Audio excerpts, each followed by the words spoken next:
Y ahora quiero presentar a otro amigo. Esta es una reunión de amigos. Doctor Enrique Vergara. El doctor es intensivista y trabaja aquí en Guadalajara en el Hospital Real San José. Él nos va a hablar del ventrículo derecho y su relación con la ventilación mecánica. Muy buenos días, gracias por la participación. Me da mucho gusto ver a tantos amigos y sobre todo todas estas gentes que vienen de lejos. Gracias, Uriel. Aunque no lo crean, el doctor Uriel Chavarría es quizá la gente que más nos pueda influenciar en la capacidad de recuperar un pulmón. Tanto así que el programa de trasplante pulmonar que lleva a su cargo ha sido uno de los más no es uno de los más, es el más importante del país, y creo que en la época que vivimos en años anteriores, en estos últimos recientes años anteriores, hemos podido ver cómo la capacidad que hizo Uriel para poder venir con esa carga de trabajo con el COVID, pues nos dio resultados muy importantes. Yo solamente quiero decirle, Uriel, gracias por tu programa, gracias por este avance que has hecho. Y bueno, no siempre las cosas suceden como uno planea. La época que vivimos ahora en ventilación mecánica ha cambiado mucho con respecto a lo que vivíamos hace 10 años. Aunque puedo decir que Uriel en días anteriores estuvo un poco preocupado aquí con esta gente. Ese es Uriel Chavarría, en la perspectiva que nos decía Enrique Monares, hay que ver toda la perspectiva, pero bueno. Hablando de ventilación mecánica, nos viene a dar una capacidad muy dura de trabajo, un proceso de pandemia en donde encontramos situaciones que no habíamos vivido antes tan complejas. Una de ellas es que esta capacidad de daño nos tomó por sorpresa en algunos aspectos porque no sabíamos qué hacer en aquel entonces. No sabíamos qué procesos tomar en cuenta, y al final del tiempo, como Enrique Monares nos lo dijo, nos vino a enseñar que lo que estábamos caminando en el proceso de hacer estábamos bien, y en esa protección pulmonar hacia el ventrículo derecho era una historia bien asentada. ¿Qué quiero decir? Cuando nosotros revisamos las patologías de Cira, podemos ver que la capacidad de daño no solamente se muestra en el alveolo, sino también en la vasculatura. Y esa vasculatura nos puede llevar a situaciones tan importantes como son hipoxemia, retención de dióxido de carbono, alteración de los fluidos, y en esa condición la ventilación mecánica y el ventrículo pudieran ser buenos socios o malos socios. La situación es cómo la empleamos nosotros para poder aterrizar esa condición. ¿Puede modificar la interacción corazón-pulmón? Claro que sí. Si nosotros hacemos una intervención inadecuada, esto es, incrementar las frecuencias respiratorias, incrementar las presiones al final de la expiración, nosotros podemos alterar esa relación del ventrículo derecho cuando tenemos una falla ya del ventrículo derecho. Hay que entender muy bien que si nosotros no entendimos la historia en donde nos llevó a volúmenes tidales de protección de 6 mililitros, 4 mililitros, ahora que vivimos situaciones tan duras de pulmones tan rígidos, en donde tuvimos que emplear frecuencias respiratorias más altas y no nos dimos cuenta cuando el poder dinámico de la ventilación estaba lastimando per se ese pulmón, pudimos generar más daño con la ventilación que beneficio.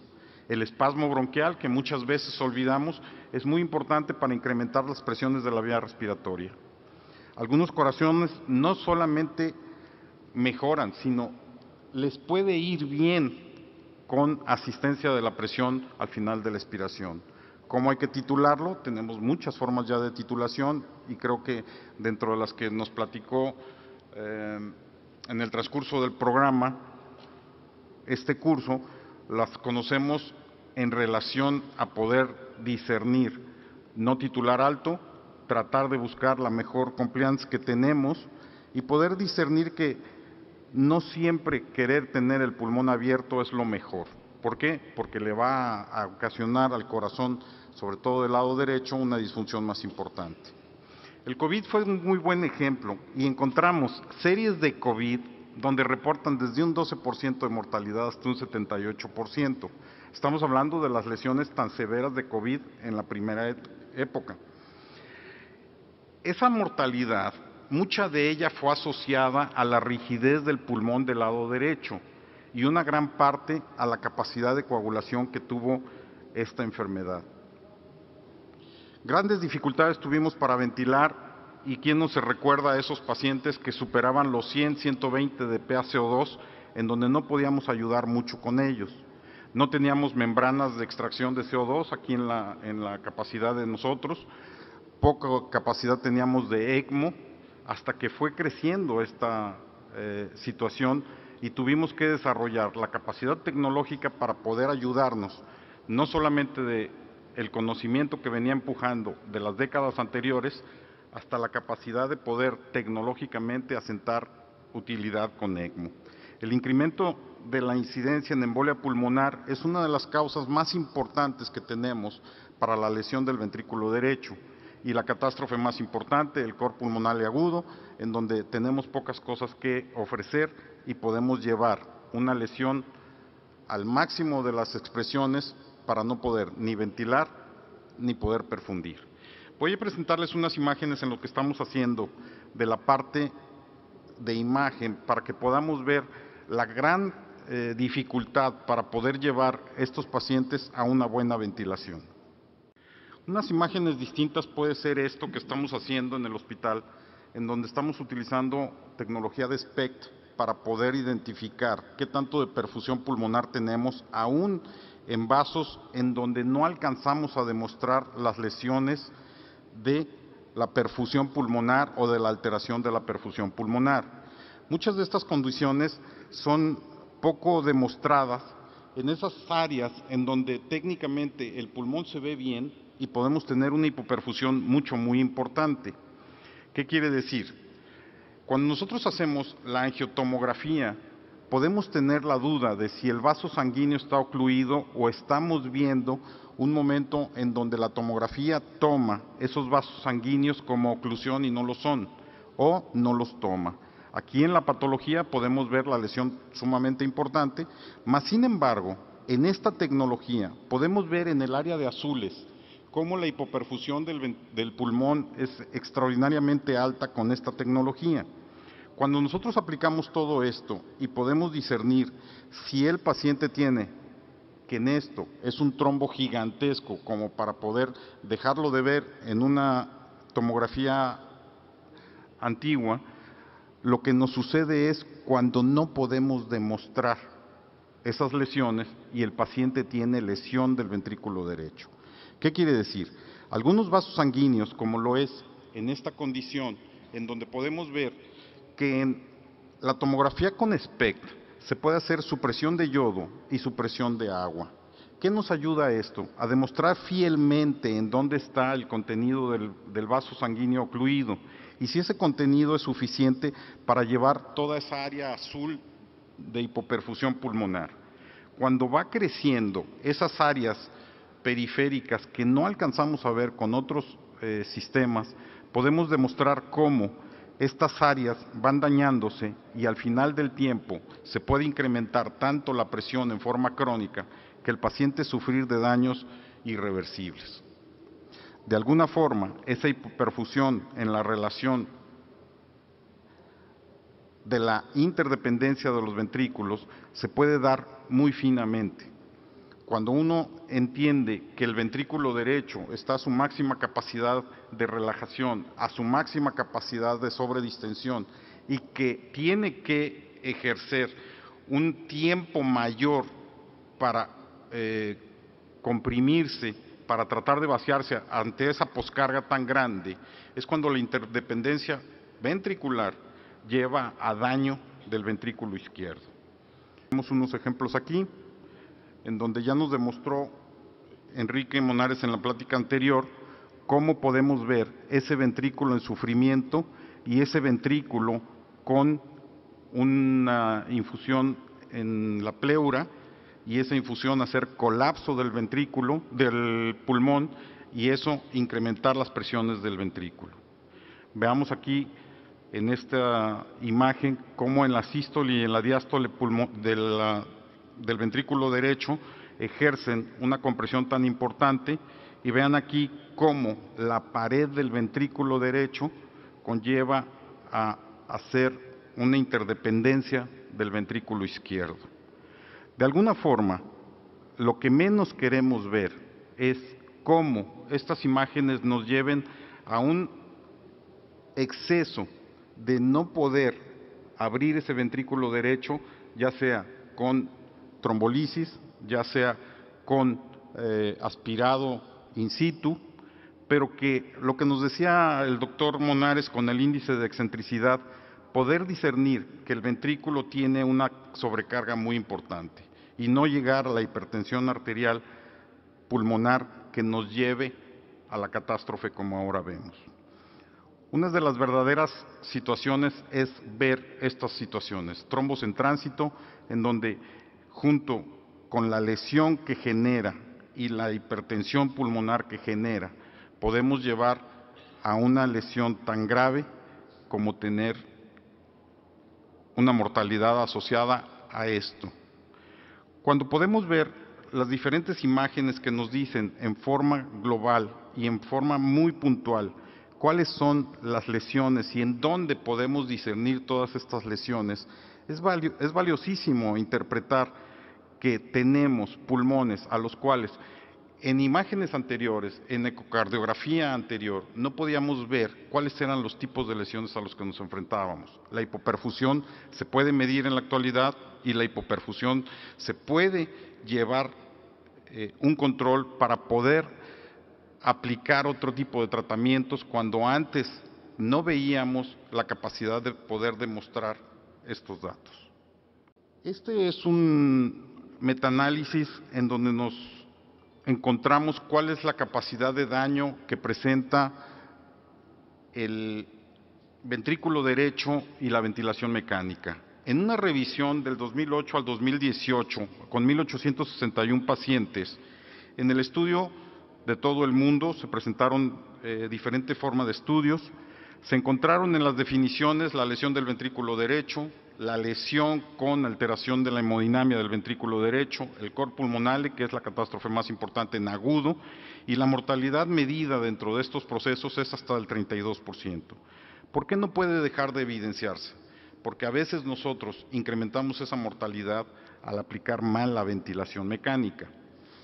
La lesión se encontró establecida en un 21% de toda la serie que se llevó a cabo en este metaanálisis.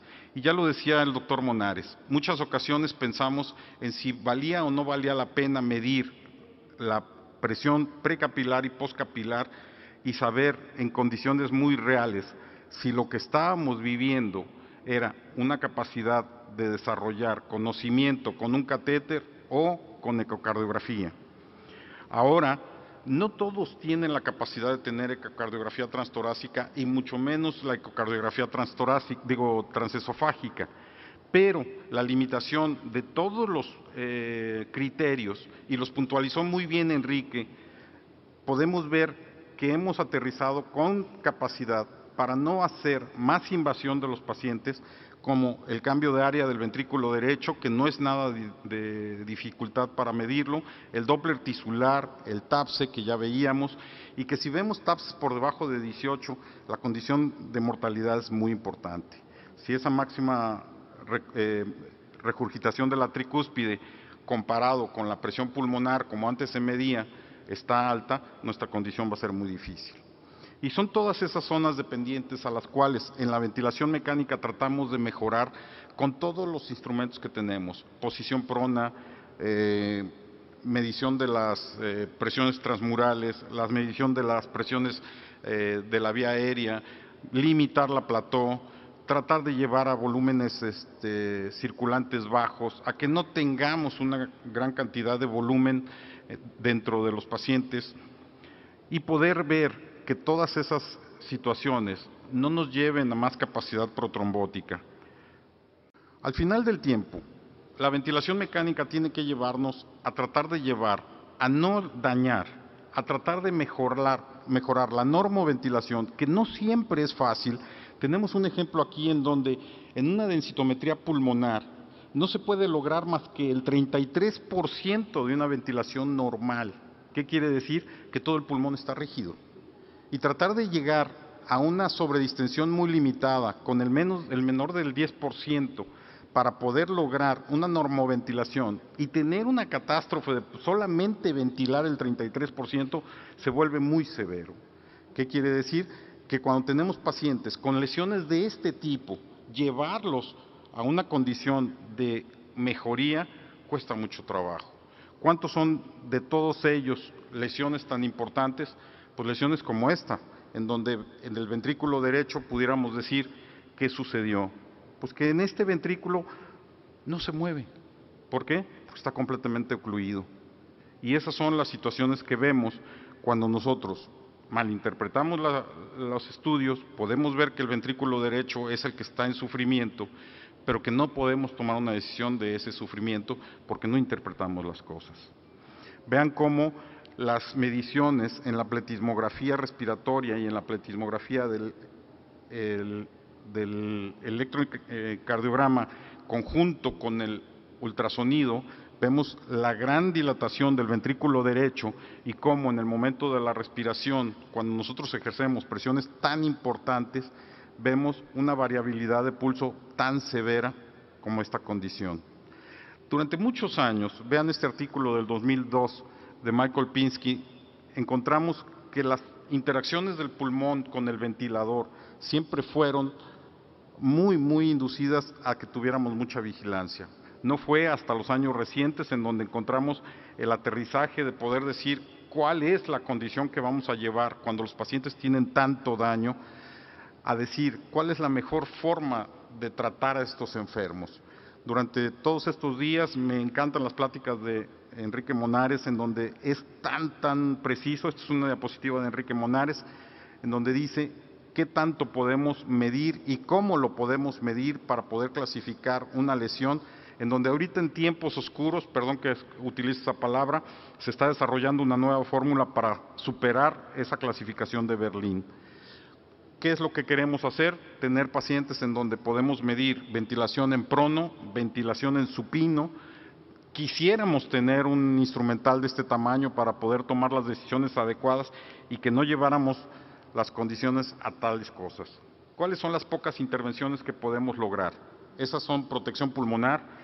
Esa protección pulmonar hemos aprendido muchísimas lecciones, muchísimos fracasos que tuvimos desde los 80s hasta probablemente el 2000, en donde encontramos que la protección pulmonar no se es tan difícil, solamente somos reacios a entenderla. Aminas, inotrópicos, posición prona, óxido nítrico y por último, que hemos visto los talleres anteriores, ECMO. Nosotros tenemos poca experiencia en ECMO, el servicio en donde yo trabajo hay poca experiencia en ECMO, mas sin embargo, en lo que nos ha traducido Enrique y nos ha traducido Uriel en la asistencia del ventrículo derecho, transitoriamente mientras se puede lograr esa capacidad, pues creo que tenemos suficientes argumentos para poder decir cómo ayudamos en estrategias. Aquí resumo esas estrategias y se pueden hacer. Estrategias respiratorias, y es simple y llanamente mejorar esa condición de protección pulmonar, volúmenes tidales. Ya no estamos en 8, ya estamos en 6, ya no estamos en 6, estamos en 4. Mantener presiones al final de la expiración de preferencia bajas. Yo era un perseguidor de las presiones altas, pero ahora hay que vigilar esas presiones bajas. Mantener el CO2 a raya, porque acuérdense que el CO2 nos va a dar más reactividad vascular y esa reactividad vascular nos va a dar más hipertensión pulmonar. La posición prona, que ahora la tomamos en forma muy temprana y vemos una medida de protección, probablemente óxido nítrico en esos pacientes y posteriormente las medidas hemodinámicas, todas las que ustedes conocen al dedillo, más la posibilidad de pasar a ECMO.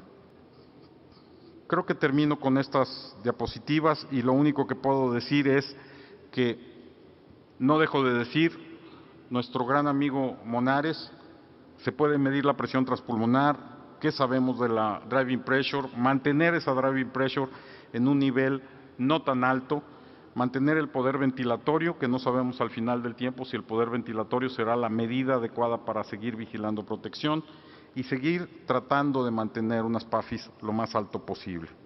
¿Qué nos dice el doctor Chavarría? Bueno, pues utilizar una tabla, si no tenemos forma de titular la PIP, tratar de buscar los volúmenes corrientes que tenemos conocimiento, cada vez estamos vigilando que no hagamos más sobredistensión. En la actualidad creo que la presión plató tiene que estar vigilada ya por debajo de 27, ya no por el transcurso de las 30, y si no mejora, tratar de ver si podemos tener un candidato para ECMO. Y como dice Uriel, si no está publicado, probablemente no sirve. Muchísimas gracias.